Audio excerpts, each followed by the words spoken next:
And he came back from Ghana. Then he went to the US. So he was in the US for about 3 months. Then he came back from the US.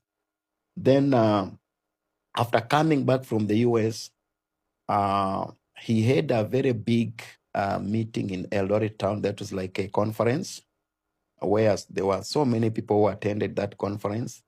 And then after that, he opened a children's home, which is still there even up to now, where he was claiming that he's helping poor children, taking them to school, and so on. Then one day, he was after he had come from the US, he still went back to Ghana. That is where he used to go to receive a lot of powers. Then he came back from Ghana. This time he had rings, and he had actually changed his hairstyle. He was looking like a woman now. I don't know what had happened to him. And he was even having one hearing on one of his ears. So there he was after he was preparing for the service.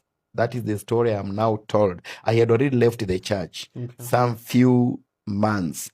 Then he was preparing for a church service on Sunday, and he was brushing his teeth now. He had put on his suit, and he was preparing to go to the church. Now this time he was brushing his teeth. And on the process of brushing his teeth, he just collapsed. He fell down like that, and he just died instantly. That was the end of him. People will comment. This man, they know him. People who come around Eldoret, Moi Barracks there, they understand what I'm talking with him. And with him is actually, I can say he's a con artist. He doesn't have any power of God. And he's just, he uses fake miracles and know that there is no God there. All this is something that has been practiced.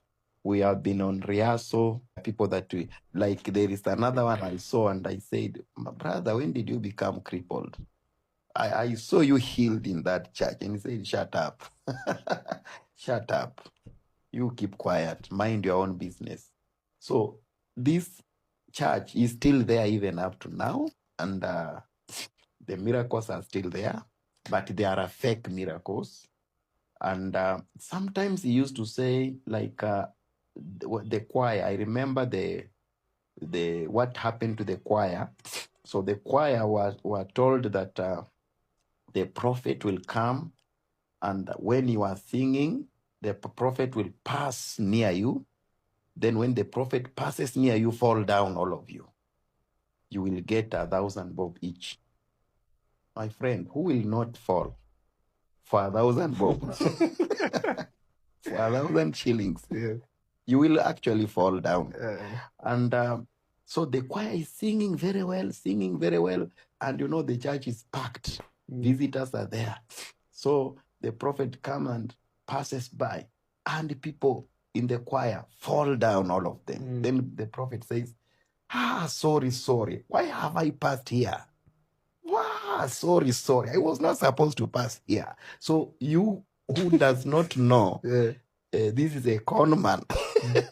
He is deceiving you to believe that he has power, that he is very sorry for passing by and causing the choir to be slain in the spirit. So he says he's very sorry for that, yet it is not true.